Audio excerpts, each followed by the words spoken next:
Hey guys, how's it going? How to get a free domain on Bluehost.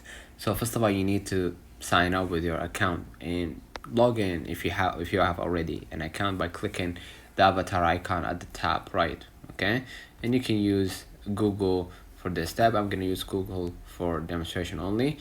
Okay, and once you continued with that plan, what you're gonna do, it says right here, we're gonna identify a account associated with your login credentials. Just go ahead and you know uh, get started right now by clicking get started and choose your plan. Okay, and make sure to choose the plan that fits you the most. Okay, and basically after you select the plan and everything, you're gonna be able to see the features, right, and accordingly choose. Then now we're gonna go to basically choose the domain, right? If you want to get a free domain, right? And we're gonna go ahead to this website.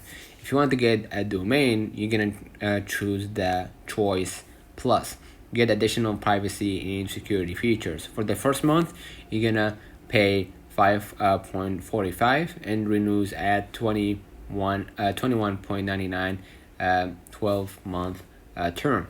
Okay, and choose the domain. Okay, during the sign up process, you'll be prompted to enter your desired domain name. Okay, and after completing that registration, check for domain availability. Make sure that your chosen domain is available, right? And basically, after you double checked, add any necessary add-ons and finalize your purchase. Okay, and basically after you selected your plan and everything and you bought the subscription, you're gonna be able remember, after the first year, the domain will require renewal, typically at the standard rate. Okay, so let's run on the comments if this video helped you. Don't forget to like and subscribe, turn on the notification bell to receive every video we upload. Thank you for watching.